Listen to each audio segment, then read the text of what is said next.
Okay, this is a short review on graphing inequalities, and you might see this on the state test. Like I've told you guys for the past 2 weeks, I don't know what will be on there, so I'm showing you a little bit of everything. So the first 4 are number lines. What we need to do is solve these inequalities, and then we will put them on these number lines. So you solve them pretty much just like an equation, except if you divide or multiply by a number, or a negative number, then you will flip the symbol. But let's first, for number 1, let's distribute the 3. Let me zoom in a little bit. That gets me 9s minus 78 is greater than or equal to 12 minus 6s. I'm going to add 6s to both sides. In the same step, I'm going to get rid of the 78 over here. So I'm going to add it to both sides. That gets rid of it over there. 9s plus 6s is 15s. Bring down the symbol. And then 12 plus 78 is 90. Divide by 15. I'm going to write it over here to the side. It's s is greater than or equal to 6. So to put it on the number line, I'm going to put 6 in the middle. And I just like to do a few numbers on each side, so I'll put 7 and 8 and 5 and 4 over here. You could do all the numbers if you wanted to. Now, I have my circle. Remember, if there's a line under it, that means I need to fill in the circle. And if your variable is on the left side of your answer, that means the inequality is making kind of an arrow in the direction that your arrow should go in. So in this case, it's going to the right. This is also pointing. You can make a little arrow just like that if you wanted to. Okay, let's look at number 2. Okay, for number 2, I'm going to move that 5a over. So add 5a. Negative 6 plus 5 is negative 1, or just negative a is fine, is greater than 10. I need to get a by itself, so I got to get rid of that negative. So divide by negative 1. And divided by a negative, that means I'm going to flip the sign. So now a is less than negative 10. Okay, so I'm going to put negative 10 in the middle. Negative 9, negative 8, negative 11, negative 12. And there is no line under the symbol, so I do not fill it in. And you can draw a little line right there, and that's your arrow. It's pointing to the left, so it's going to the left. Okay, the next 2 are compound inequalities, meaning you're going to have 2 dots now, because you're going to have 2 different answers. So hopefully you remember the difference between or and if it's one that's written together.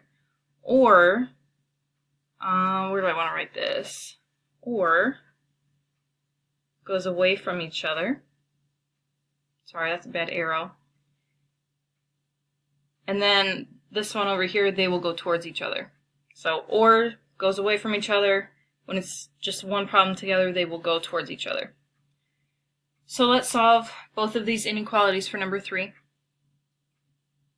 Subtract 3 from both sides. Negative 10b less than or equal to negative 40. Divide by negative 10. I divided by a negative, so I'm going to flip the sign. So b is greater than or equal to a positive 4. Okay, over here I'm going to add 10 to both sides. That gets me 3b is less than negative 15. Divide by 3. b is less than negative 5. You can write or between it if you would like. So now I need to make my dots. Negative 5 I'm going to put way down here. 4 I'm going to put here. I hope that's enough spaces. Let's see. -4, -3, -2, -1, 0, 1, 2, 3. Oops, I was one off.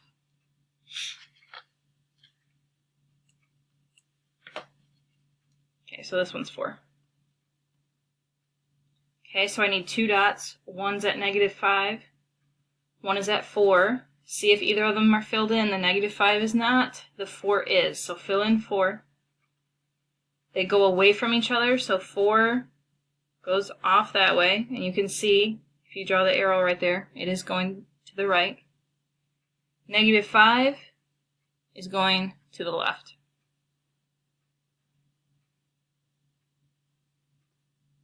And that's it for that one.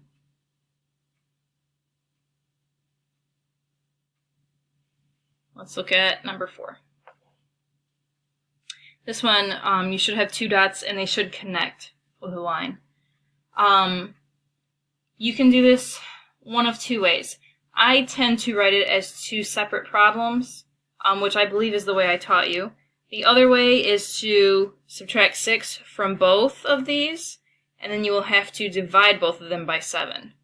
But I will write out the 2 separate ones.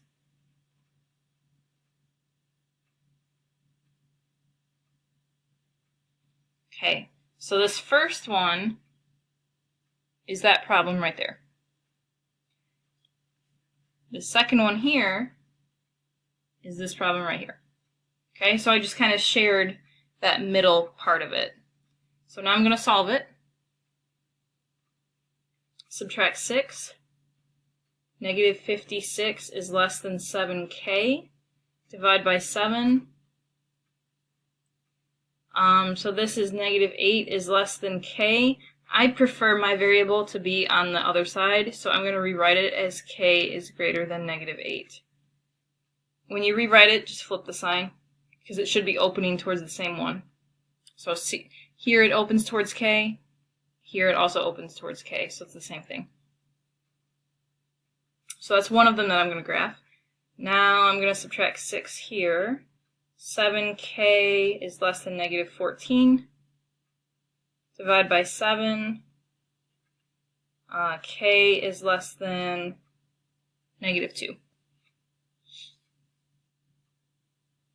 Okay, now I need my 2 dots. So I'm going to start here and go up to -2.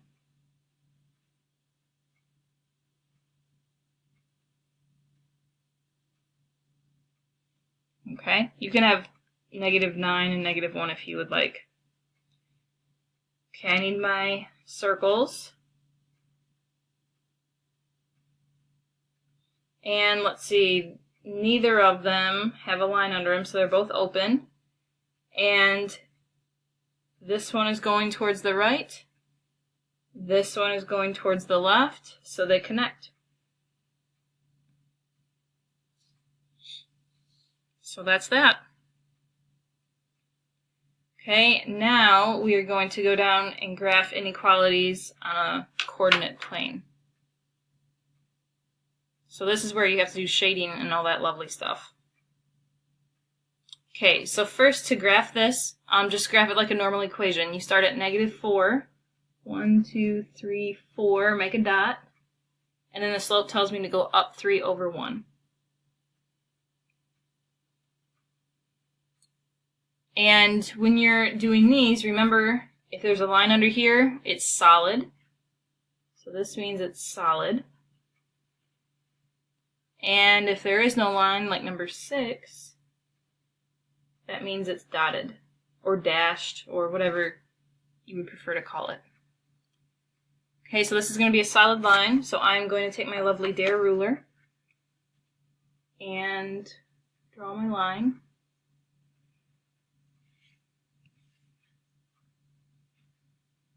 And then for shading, it's y is less than. So you need to shade where the lower y values are. These are the positive y's. These are the negative y's. So these are the lower ones. So you need to shade this side of it.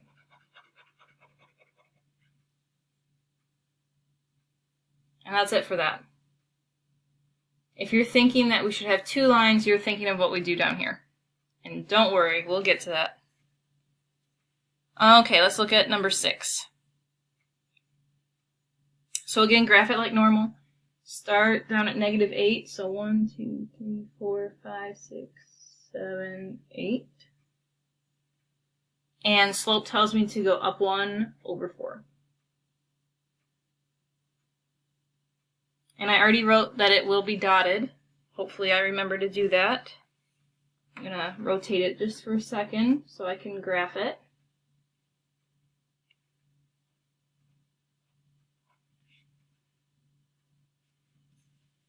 Okay, so mine looks like that. And then y is greater than, so I'm shading where the higher y values are. Now remember, these are the positive ones, these are the higher ones, these are the lower ones down here. So I need greater than, so I'm going to be shading up here.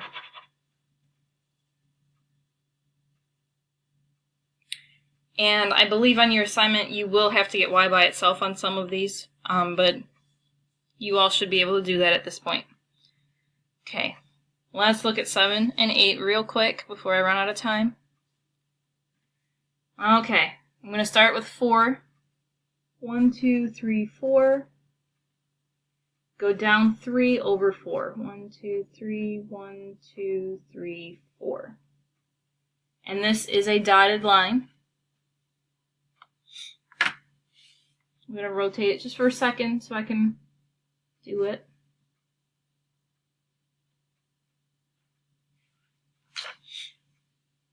Okay, so there's that line. And it says y is greater than that, so it's up here. These are the higher y values than these ones down here. Okay. And my other line, I start at -1. And then I go up 1 over 2. And this is a solid line.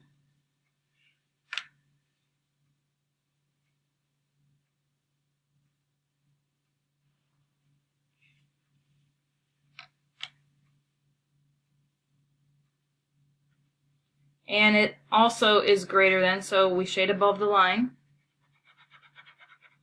And then you need to make it darker where they intersect. So it's this section here. I usually go over it in like circle-y type things, just to make it known that this is the final answer. So when you do your assignment, it definitely needs to be darkest where the answer is. Okay, so that's how you do that one.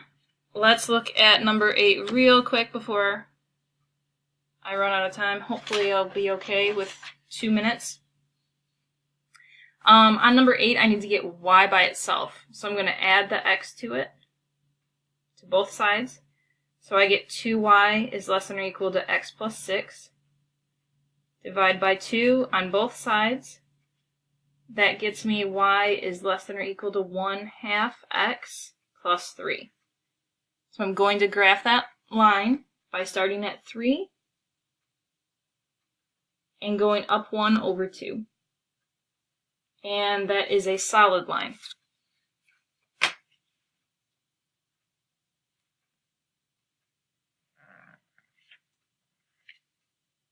Okay. And then it's less than, so I shade below it. So let me shade real quick. And then the next one is y is greater than 2. So that's just going to be a horizontal line at 2.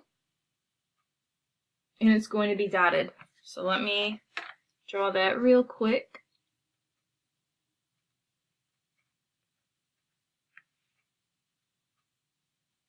Okay. And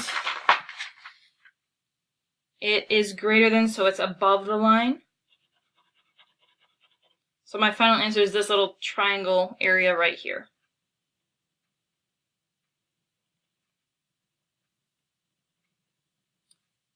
Okay, so that is how you solve and graph these lovely things.